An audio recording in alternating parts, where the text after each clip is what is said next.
Bonjour à tous. Nous allons entrer dans ce culte et nous nous laissons porter par quelques notes de musique.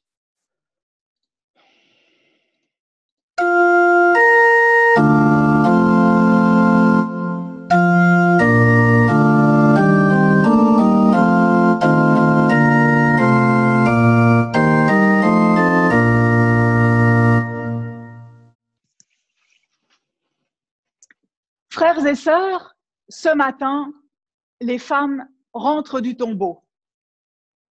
Elles rient, mais elles sont terrifiées par la nouvelle. Elles n'osent y croire. Jésus est vivant. Malgré la mort, malgré la guerre, malgré les violences, la maladie, les échecs, malgré la solitude, Jésus est vivant. Et cette vie nous promet que l'amour a le dernier mot, toujours, dans toutes les circonstances, envers et contre tout.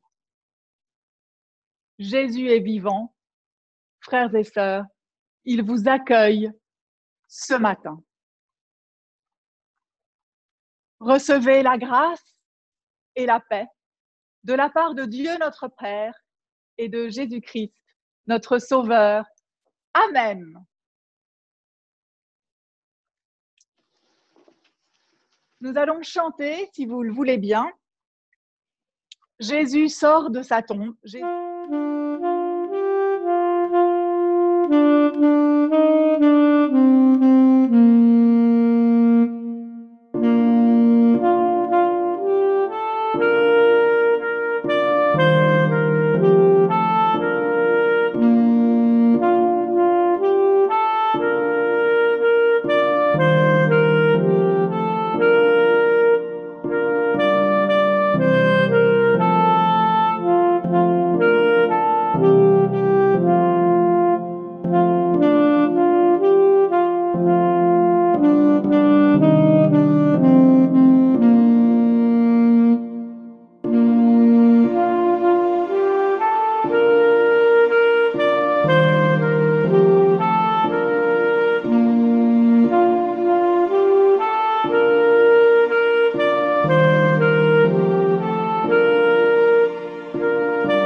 Nous exprimons notre joie par un temps de louange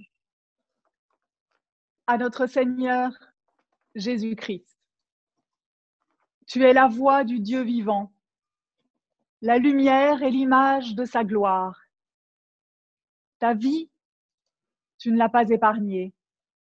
Ton sang et ton âme, tu les as donnés. Pour nous chercher, tu es venu. Pour nous trouver, tu es mort. Nous te prions. Qu'affermis par toi, animés par toi, nous fassions les uns pour les autres ce que toi tu as fait en exemple. Donne-nous la force d'être entre nous aussi bienveillants que Dieu. Amen.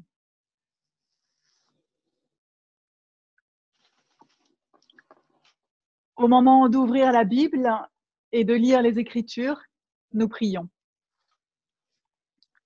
Père, béni sois-tu.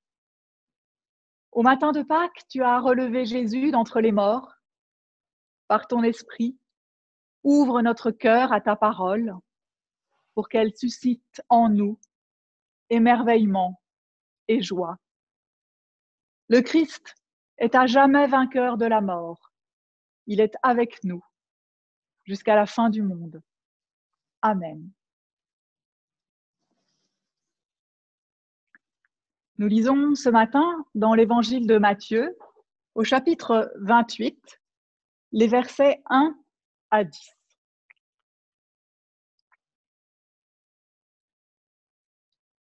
Après le sabbat, au commencement du premier jour de la semaine, Marie de Magdala et l'autre Marie vinrent voir le sépulcre. Et voilà qu'il se fit un grand tremblement de terre. L'ange du Seigneur descendit du ciel, vint rouler la pierre et s'assit dessus. Il avait l'aspect de l'éclair et son vêtement était blanc comme neige. Dans la crainte qu'ils en eurent, les gardes furent bouleversés et devinrent comme morts. Mais l'ange prit la parole et dit aux femmes : « Soyez sans crainte, vous. Je sais que vous cherchez Jésus, le crucifié. Il n'est pas ici, car il est ressuscité comme il l'avait dit. Venez voir l'endroit où il gisait. Puis vite, allez dire à ses disciples : il est ressuscité des morts, et voici qu'il vous précède en Galilée. C'est là que vous le verrez. Voilà, je vous l'ai dit. » Quittant vite le tombeau, avec crainte et grande joie, elles coururent porter la nouvelle à ses disciples. Et voici que Jésus vint à leur rencontre et leur dit : « Je vous salue. » Elles s'approchèrent de lui et lui saisirent les pieds en se prosternant devant lui. Alors Jésus leur dit : « Soyez sans crainte. Allez annoncer à mes frères qu'ils doivent se rendre en Galilée. C'est là qu'ils me verront. »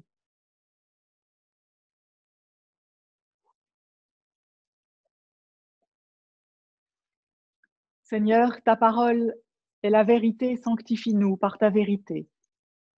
Amen.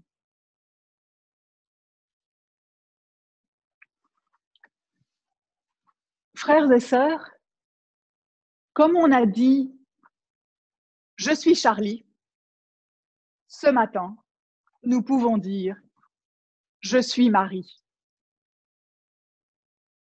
Ce matin, nous sommes toutes et tous des Maries, comme ces deux Maries, Marie de Magdala, qu'on appelle aussi Marie-Madeleine, et puis l'autre Marie, vraisemblablement la mère de Jacques et de Joseph, dont Matthieu a parlé peu avant.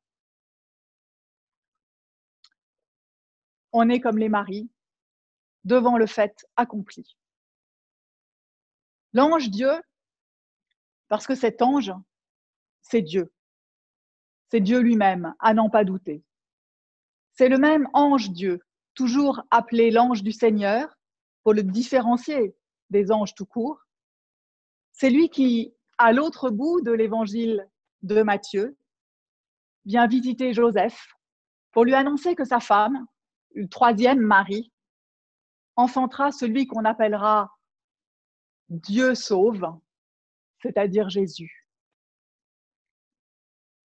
L'ange Dieu, donc, roule la pierre et s'assied dessus pour que personne ne puisse jamais la refermer. Pour que le monde entier sache à jamais que le tombeau est vide. Pour que l'on ne puisse pas passer devant sans le voir, sans voir cette folie, que l'on ne puisse pas la cacher derrière une grosse pierre. On aimerait bien parfois la refermer, cette pierre, pour ne pas se confronter à cette réalité impossible, insondable. Mais voilà, le tombeau est vide. Jésus n'est plus dedans. Et on ne sait pas ce qui s'est passé.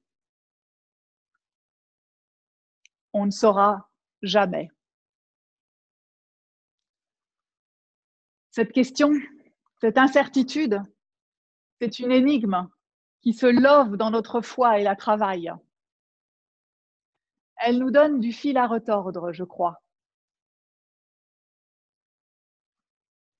L'ange Dieu dit « Vite, allez dire à ses disciples, il est ressuscité des morts, et voici, il vous précède en Galilée, c'est là que vous le verrez.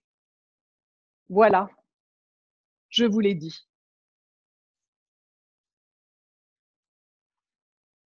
Voilà, je vous l'ai dit. Tout est dit. Il n'y a plus rien à dire. Et pourtant, nous voudrions tant qu'on nous en dise encore, que l'on parle à notre raison, comprendre ce qui s'est passé, que l'on m'explique comment Jésus est ressuscité, pourquoi, que l'on parle à ma foi, croire que cet événement est le début de mon histoire, que l'on me dise comment ma vie est transformée par cette expérience que je n'ai pas vue, pas vécue, ou plutôt comment ma vie est transformée par ce non-événement, ce coup de théâtre qui n'existe qu'en creux, dont la trace n'est que du vide, le vide d'un tombeau à jamais béant, le vide d'une histoire à écrire, la nôtre, sans doute.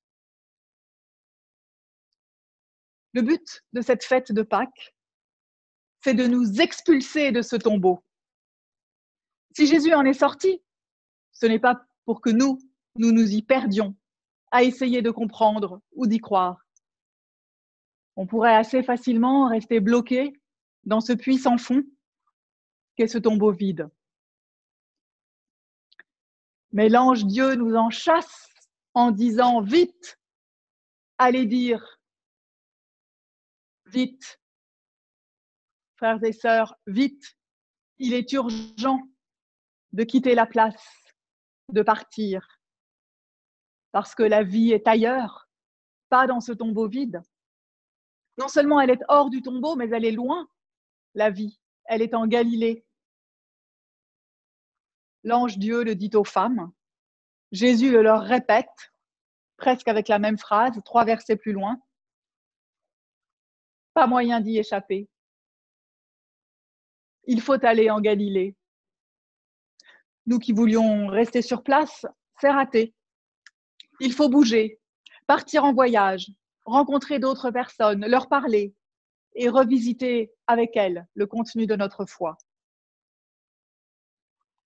La résurrection de Jésus tient du road movie, avec un passage obligé par la Galilée, là où Jésus nous précède. Bien sûr qu'il nous y précède, il y était bien avant nous.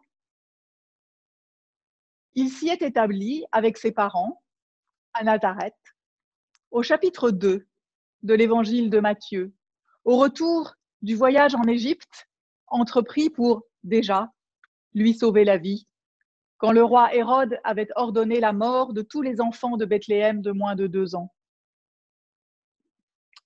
Et c'est donc là que Jésus nous donne rendez-vous, au chapitre 2 de cet évangile, là où il va commencer sa vie publique.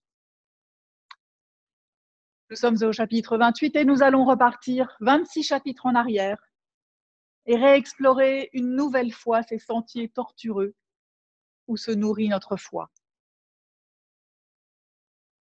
On a beau y repasser plusieurs fois, ce n'est jamais pareil. Et on peut y faire de belles rencontres. C'est en route que les 2 Maries rencontrent Jésus qui vient vers elles. Il leur rappelle la destination du voyage, la Galilée, le début de toute cette histoire. Pas moyen d'y échapper. Il faut repartir à notre point de départ et sans cesse revenir sur nos pas. Parce que rien n'est jamais acquis. Rien n'est jamais sûr, jamais définitif. C'est une des grandes leçons de ce matin de Pâques, alors que l'on croit que ça y est, tout est arrivé ou tout est fini. Quelque chose s'est produit qui va tout désenclaver et nous remettre en route. Certes, la résurrection de Jésus s'est produite il y a 20 siècles. Et pour les femmes qui l'ont vécu, ça a dû être quelque chose de très choquant. Mais pour nous, C'est à peine un événement. Ce n'est qu'un grand vide qui nous oblige à revenir en arrière. L'événement, celui qui compte vraiment pour nous, il est encore à venir. Il n'est pas il y a 20 siècles. La résurrection de Jésus, c'est une expérience quotidienne qui se façonne pour nous au jour le jour. Il nous faut revenir au début de l'Évangile pour en être acteurs, pour le réécrire tous les jours de notre vie, pour le vivre. Et ce n'est que dans ce travail acharné, dans ce sillon que l'on creuse avec assiduité, que la rencontre se fait. Et dans cette rencontre, Jésus a cette parole étonnante. Il dit « Je vous salue ». Littéralement, il dit « Réjouissez-vous ». C'est ainsi que l'on se saluait à l'époque. Et il enchaîne « Soyez sans crainte ». L'ange Dieu avait déjà dit « Soyez sans crainte ». Je crois que c'est l'autre leçon de ce matin de Pâques. C'est que la résurrection de Jésus est un sujet de joie, quelque chose qui nous rassure, parce qu'il nous donne rendez-vous, parce qu'il sera là pour nous.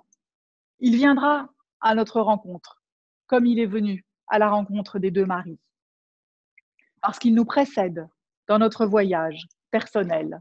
Il éclaire notre chemin, il ne nous quitte pas. Et cela nous permet d'être joyeux, comme quand on part en voyage avec un ami de confiance pour découvrir de nouveaux horizons et pour en revenir transformé. La résurrection de Jésus, cela veut dire que quelqu'un est sorti de son tombeau pour venir me dire tous les jours de ma vie cette chose extraordinaire. Sois heureux, car je te fais confiance. Amen.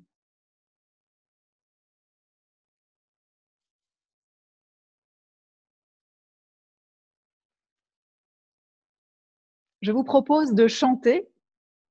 Nous te chantons ressuscité.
Frères et sœurs, c'est maintenant le moment de célébrer le repas que le Christ a préparé pour nous.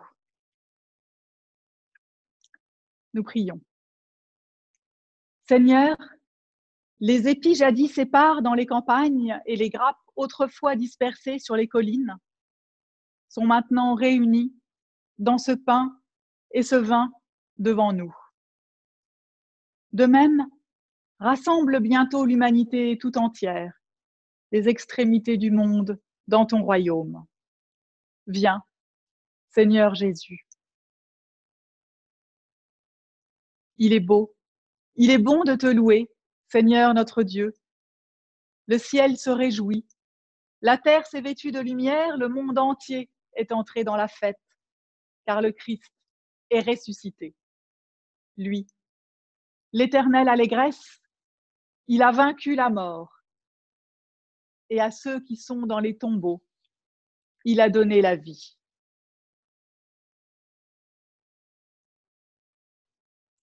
Béni sois-tu, Père, pour notre Seigneur Jésus-Christ, qui au cours du dernier repas prit du pain et après avoir prononcé la bénédiction, le rompit et le donna à ses disciples en disant « Prenez, mangez, ceci est mon corps. »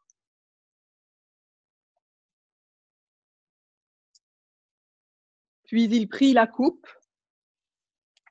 et après avoir rendu grâce, il la leur donna en disant « Buvez-en tous, car ceci est mon sang, le sang de l'alliance nouvelle, versé pour la multitude en rémission des péchés. »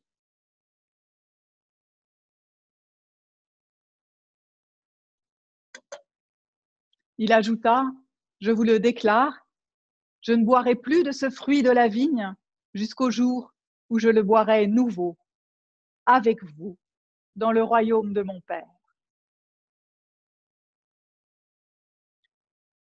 Père, nous croyons que ce pain et ce vin sont les signes du repas à venir, que cette nourriture est celle des vivants. Ta présence ici est éblouissante comme le vêtement de l'ange. Que ton esprit soit avec nous tous, au moment où nous prenons ce pain et ce vin qui nous font plus forts que la mort. Unis au Christ et dans la communion de tous ceux qui célèbrent en ce jour ta résurrection, nous te prions. Notre Père, qui es aux cieux, que ton nom soit sanctifié, que ton règne vienne, que ta volonté soit faite sur la terre comme au ciel. Donne-nous aujourd'hui notre pain de ce jour. Pardonne-nous nos offenses, comme nous pardonnons aussi à ceux qui sont offensés. Ne nous laisse pas entrer en tentation, mais délivre-nous du mal, car c'est à toi qu'appartiennent le règne, la puissance et la gloire au siècle des siècles. Amen.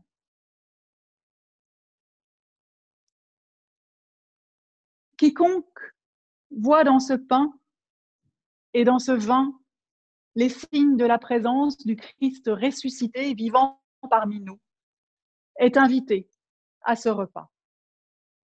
Frères et sœurs, ce n'est pas une église qui vous invite, c'est le Christ.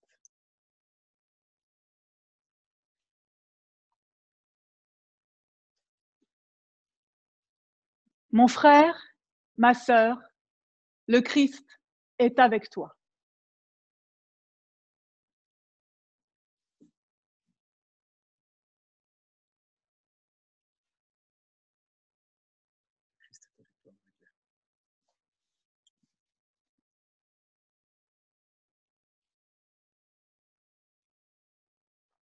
Mon frère, ma sœur, la coupe de la nouvelle alliance, l'alliance de vie.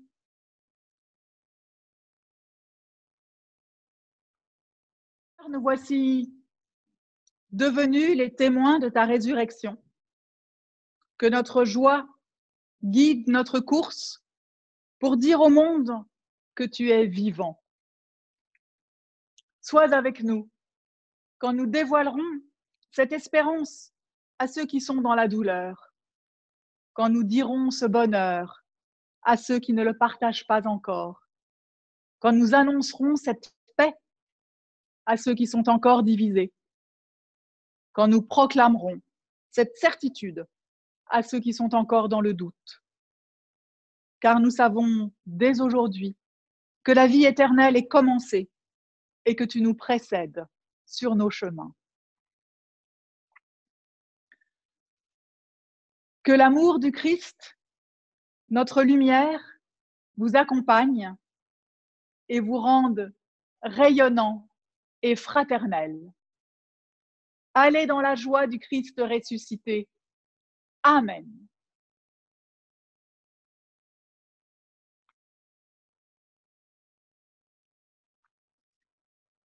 Nous allons maintenant nous unir dans la prière d'intercession pour ouvrir notre prière vers le monde. Et c'est Axel qui nous conduit dans la prière. Seigneur, fais briller la lumière de Pâques au cœur des obscurités humaines. Donne à tes enfants qui peuplent cette terre une infime parcelle de ta sagesse. Un seul rayon de ta joie, et ils pourront marcher dans l'espérance. Que chez les peuples en conflit, le désir de paix soit sincère et profond. Que dans les peuples miséreux, le courage ne soit pas brisé par l'impuissance. Que dans nos riches pays, le partage ne soit pas qu'un vœu pieux. En cette joie solennelle et intime de Pâques, redonne à nos vies un goût de résurrection. Non seulement pour nous-mêmes, mais afin que nous puissions témoigner de ton amour et de ton choix irréductible pour la vie. Ô notre Père, nous te nommons, chacun dans le secret de son cœur, ceux qui nous sont chers ou simplement connus et qui ont besoin de toi. Amen. Frères et sœurs, recevez là où vous êtes la bénédiction de la part du ressuscité. Christ est vivant. Pour vous tous, pour vous toutes, chaque jour de votre vie.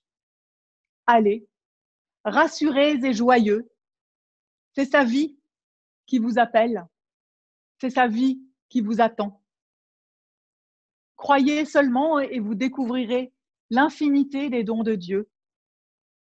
Allez, pour toujours, dans la joie et la force du ressuscité. Frères et sœurs, Dieu vous bénit et vous garde. Il vous accompagne. Fraternel et rayonnant, allez dans la joie du Christ ressuscité. Amen. Nous chantons « À toi la gloire ».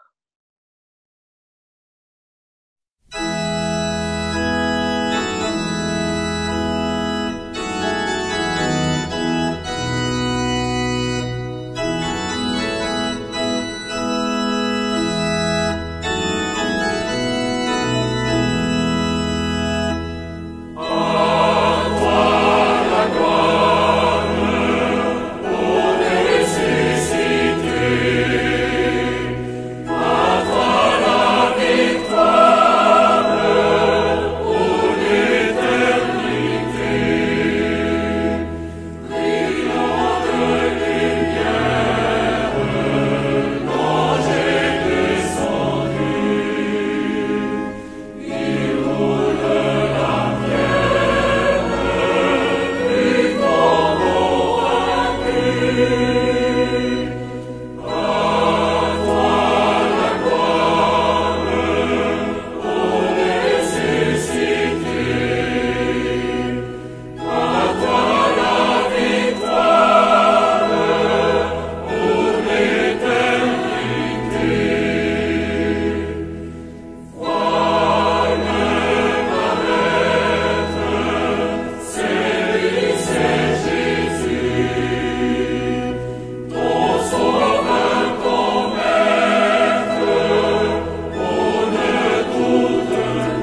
Frères et sœurs, je vous souhaite un très joyeux dimanche de Pâques.